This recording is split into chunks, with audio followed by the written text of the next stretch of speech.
Most people think retirement changed because somebody invented a better account. That is too shallow. Retirement changes whenever the river of money changes direction. For decades, the river ran through one main channel: get a job, hope your employer offers a 401k, contribute what you can, maybe get a match. Stay employed long enough that the system keeps feeding your retirement bucket. That was the deal. And like most deals in America, it worked much better for people who were already standing in the right room. If you had a stable employer, a good payroll system, decent benefits, and enough income left over to contribute, the machine helped you. If you were a gig worker, a contractor, a part-time worker, a low-income earner, somebody bouncing between jobs, somebody building a life outside the neat employer box, the machine did not hate you. It just barely saw you. That is the real story. Not that one account was morally good and another one is morally bad. Not that the 401k suddenly became useless. And not that one politician waved a pen and replaced the retirement system overnight. What changed is more important than that. The country is quietly moving from employer-gated retirement access toward government-guided retirement access. That is a much bigger shift, because when the gate moves, the money moves, and when the money moves, the stock market, the economy, inflation, and the balance between labor and capital all begin to move with it. That is what I want you to understand. Not the headline version, the machine version. The 401k was never just a retirement account. It was a sorting mechanism, a way of deciding who gets invited into the long compounding machine and who is left trying to build a future with wages alone. The people inside the system got tax advantages, payroll convenience, and often employer contributions. The people outside the system got lectures about discipline and very little structural help. That is why the access question matters so much more than people realize. If more than 50 million workers sit outside employer-sponsored retirement plans, then the problem is not just personal responsibility. The problem is that the capital escalator was never built all the way down to the ground floor. And that is where this new shift becomes interesting. The document you gave me is loud, but underneath the noise, it is pointing at something real. A government-led push to create a simple, portable, low-cost IRA entry point for workers who do not have a 401k changes the retirement conversation from, does your boss let you in? Can the state help route you into the market anyway? That is a very different question. And it matters because America is not just a wage economy, it is an asset economy. The people who own productive assets live in a different future from the people who only sell labor into the system. That has always been true, but it becomes much more visible in periods when inflation keeps eating wages, debt keeps rising, and asset prices keep receiving structural support from policy, tax design, and monetary expansion. That is exactly why this story matters. Now let me be very precise, because clarity matters. The Trump IRA, as it is being framed publicly, is not some giant government-run investment account where Washington takes over the stock market and enrolls the whole population into one new national pension. The 30th of April, 2026 executive order instead directs the Treasury to establish TrumpIRA.gov as a marketplace and access point for simple, portable, low-cost private sector IRA options, with the federal saver S-match routed to qualifying accounts. The $1,000 annual government contribution for eligible lower and middle income workers comes from the saver S-match created under Secure 2.0, not from a brand new retirement law invented out of thin air. This spring, Wayside Fayturn 856,185, search 0, Fayturn 856,185, search 3, Fayturn 856,185, news 40, Fayturn 856,185, news 42, Fay. That correction matters, because if you do not understand where the money actually comes from, you cannot understand what the system is trying to do. The document you uploaded says Trump quietly replaced the 401k. That is not literally true, but something more subtle may be true. He may have accelerated the political and cultural shift away from employer exclusivity as the main entrance to retirement investing. That is not the same as replacement. It is arguably more important because replacement is a press conference. A new entrance ramp is a structural change, and structural changes are where the real money gets made. So let us start with the 401k itself. People talk about the 401k as if it were a universal feature of adult life. It is not. It is a conditional privilege. You need the right employer. The employer has to offer the plan. The menu of investments may be excellent or terrible. The fees may be low or predatory. The employer match may be generous or non-existent. The rollover process may be simple or annoying. And if your work life is messy, modern, freelance, gig-based, or fragmented, the whole thing may never fit you cleanly at all. That is the first weakness, access. The second weakness is cost. The uploaded source leans hard on the idea that average 401k fees are high, using a Kiplinger figure of 1.26%. That number is real in context, but the context matters. Kiplinger notes that very small plans under $1 million in assets average around 1.26%, while very large plans with more than $1 billion in assets average much lower, around 0.27%. In other words, some workers really are getting gouged in small or mediocre plans, while others inside large plans are paying very little. The broad truth is not all 401k are expensive.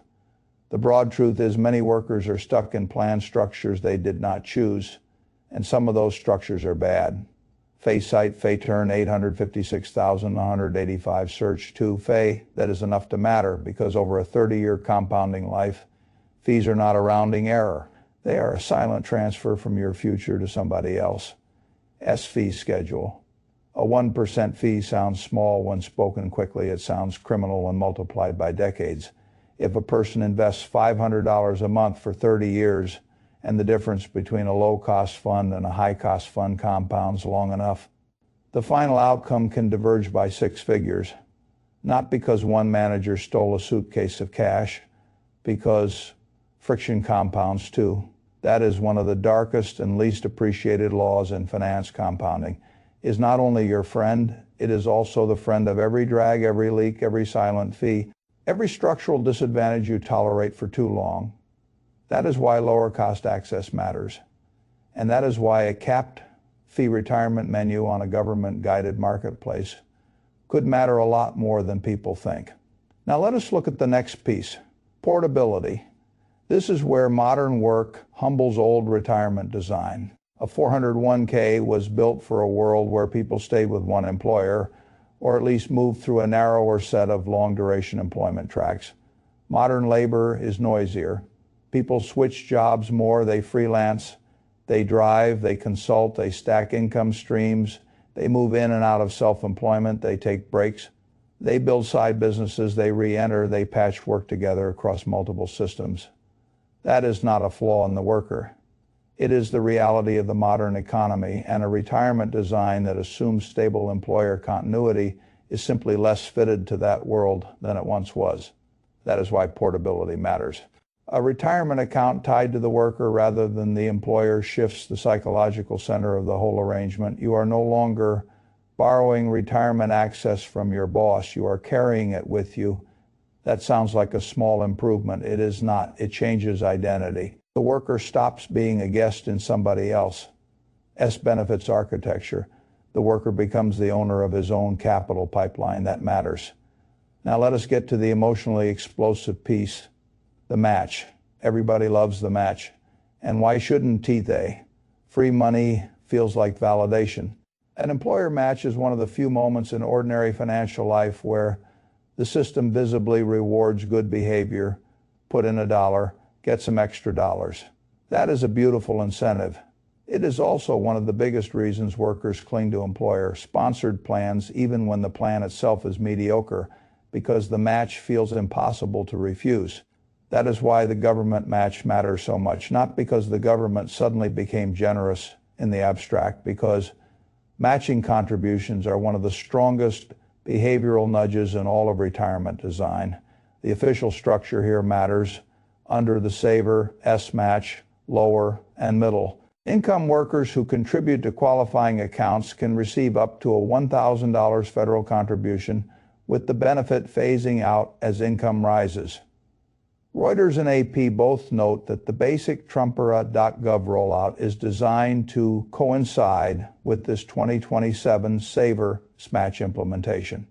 The administration is clearly trying to convert a relatively dry tax credit concept into something that feels psychologically closer to an employer match for workers who never had one. Face site Fader 856,185 News 40 Fader 856,185 News 42 Fader 856,185 News 44 Fader. That is politically smart. It is also economically important because once the worker experiences matching contributions, the retirement account stops feeling like pure sacrifice and starts feeling like leverage. That emotional shift is a very big deal. People do not respond only to spreadsheets. They respond to reinforcement. A low-income worker who feels that his contribution gets met by something outside himself becomes far more likely to view the account as a machine worth feeding. And once the machine gets fed regularly, the market starts getting a new stream of buyers. That is where the story turns from personal finance into macroeconomics.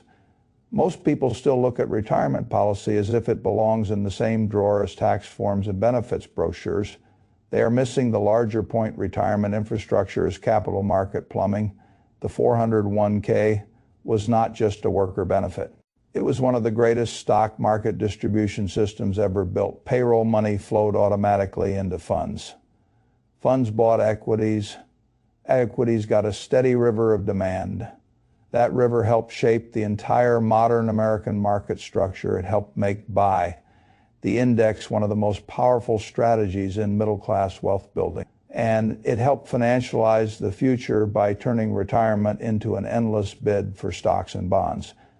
Now imagine what happens when you extend a version of that pipe to tens of millions more workers, not all at once, not perfectly, but directionally what happens is not mysterious. More buyers, more automatic contributions, more structurally recurring flows, more people being trained to think of the stock market not as a casino for rich people, but as the default retirement machine they now also belong to. That matters. The amount being discussed publicly for this first wave is not civilization changing on day one. Estimates around $32 to $68 billion of additional stock market related flows are not enough to cancel recessions, erase bear markets, or make valuations irrelevant, but they are absolutely enough to matter at the margin, and markets are set at the margin. The difference between an asset that has a new recurring buyer base and one that does not can be enormous over time. Facite Fayturn 59 file 0 Fay. This is the first mechanism I want you to remember. The access mechanism when more workers can be turned into regular asset buyers through simpler, cheaper, more portable structures. The country is not merely changing retirement access. It is widening the ownership class. That is a very bullish force over long periods, but that is only one side of the story. The other side is darker because free money is never free. I have said for years that the most expensive kind of money is free money, and I still believe it. When the government says it will contribute to retirement accounts, the public tends to hear generosity. I hear financing. Where does the money come from? There are only a few honest answers. Either the government funds it through current revenue or through borrowing or through the kind of monetary accommodation that eventually shows up somewhere as inflationary pressure. Those are the choices. And the fiscal backdrop matters. The uploaded source points out that the United States is already running a large gap between what it collects and what it spends. That is directionally correct.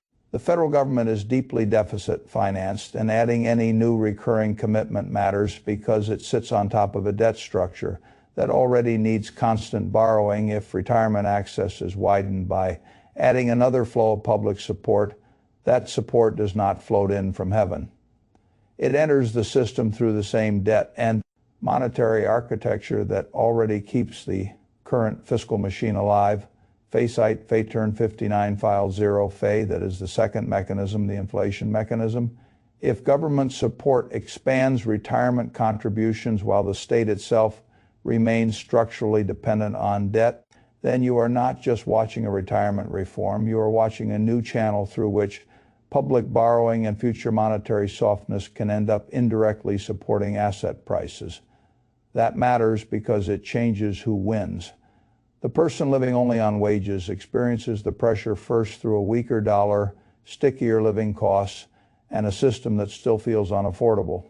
The person who owns productive assets experiences the same policy environment very differently. He experiences it through rising nominal asset prices, expanding participation, and capital market support. That is what so many people miss. The system does not treat savers and owners the same. And retirement policy often becomes another way of widening that gap unless a person understands the game early enough to step onto the right side of it. This is why I think the most important sentence in the whole story is not Trump IRA replaces the 401k. It is this: retirement policy is becoming another engine that pushes more people and more money toward the stock market at the very same time that the state remains willing to support demand through debt finance policy. That is the real event. Now, does this mean the stock market only goes up from here? Of course not. That is childish. Every time somebody discovers a structural bullish force, somebody else instantly turns it into a reason to stop thinking. I will not do that. More buyers do not cancel valuation. More recurring flows do not cancel recessions. More government-guided access does not erase bad businesses, bad management teams, bad timing, bad policy, or bad luck. Volatility will remain, probably more of it. In fact, one of the more honest observations in the uploaded document is that when more money is constantly being routed into markets, the swings can get bigger, not smaller floods of new capital support prices over time, but they also create more emotional intensity around dips, flows, and policy expectations. That means drawdowns still happen. It may even mean that when they happen, they become even better buying opportunities for the people who are prepared. Fay file a site, Fay turn 59 file 0 Fay. That is the third mechanism. The volatility mechanism, new money into markets, is bullish over time. It is not calming over time. It can create bigger waves and bigger waves for prepared people, create bigger wealth windows. That is why I do not hear this story as the government will make everybody rich. I hear it as the government is quietly widening and subsidizing participation in a system that already rewards owners more than workers. That is a very different reading. Now let us get practical. If you believe more recurring retirement, money will find its way into broad equity exposure, then the cleanest place to stand is usually not in some fragile fantasy stock that just got mentioned by a YouTuber. It is where the flows are most likely to accumulate first and most consistently: broad market vehicles, total market exposure, large cap index exposure. In the uploaded source, the examples given are VTI and SPY. Those are not magic, but the logic is easy to understand. If new money is being democratized into retirement channels and the average participant is not turning himself into a stock analyst, then broad index ownership becomes one of the most likely default destinations. That matters because it means the dumb trade may still be the smart trade. Owning the main market where new flows tend to concentrate is often more intelligent than trying to outguess which niche beneficiary will win the headlines for 6 months. Fay file a site, Fay turn 59 file 0 Fay. This is Buffett logic, whether people recognize it or not. When the system is channeling money toward broad productive ownership, own the productive system. Do not get seduced by the noisiest derivative of the story. Own the river, not just one fish in the river. That is the fourth mechanism, the ownership mechanism. When policy is quietly training more citizens to become recurring buyers of broadest assets, the long-term opportunity usually sits first in broad ownership, then in selective secondary beneficiaries. That is where I would start. Not because it is exciting, because it is sensible, but I want to say something else too, because the richest insight in the uploaded document is not actually about retirement accounts. It is about how the economy really works. The average person thinks the economy is built for wage earners and that investing is an optional side game for the financially curious. That is backward. The economy increasingly behaves like a machine built to reward asset ownership first and labor second. Labor matters. Labor is where most people begin. But labor alone gets taxed, inflated, and exhausted. Ownership gets scaled, ownership gets subsidized, ownership gets matched, ownership gets political protection. because too much of the pension, retirement, and wealth system now depends on rising asset values. That is the deeper lesson here. The new IRA structure matters because it teaches that lesson to people who were previously locked outside the classroom. It is a doorway. And what the doorway leads to is not merely retirement savings. It leads to a different identity from worker only to worker plus owner. That is a profound shift. A low-income worker who gets a match into a retirement account is not just receiving assistance. He is being invited into the compounding machine. That invitation may not solve everything. It does not fix low wages. It does not fix inflation. It does not fix housing. It does not fix medical costs. But it does something still very important. It moves one more person from pure dependence on labor income toward partial dependence on capital income.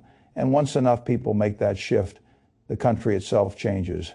That is why this is bigger than a retirement account comparison. It is a redirection of economic identity. The danger, of course, is that people still misunderstand the system after they enter it. They hear free money, open the account, and still fail to learn the deeper lesson. The deeper lesson is not government gave me a match. The deeper lesson is I need to own where the money is going. That is what the financially savvy understand. If more payroll, more subsidies, more retirement flows, and more debt fuel public support are all heading toward markets, then the person who owns none of those assets is standing in the rain while wealth is being redistributed above his head. That is harsh. It is also true. So when I look at this whole story, I do not see a political gimmick first. I see a structural broadening of the asset owner class. I see more low-cost retirement access. I see fees becoming a bigger public issue. I see portability becoming more important than employer loyalty. I see government matching behavior being used as a behavioral lever. And I see another channel through which debt policy and asset prices keep finding each other. That is the complete picture. And once you see that, the right response becomes much clearer. Do not obsess over slogans.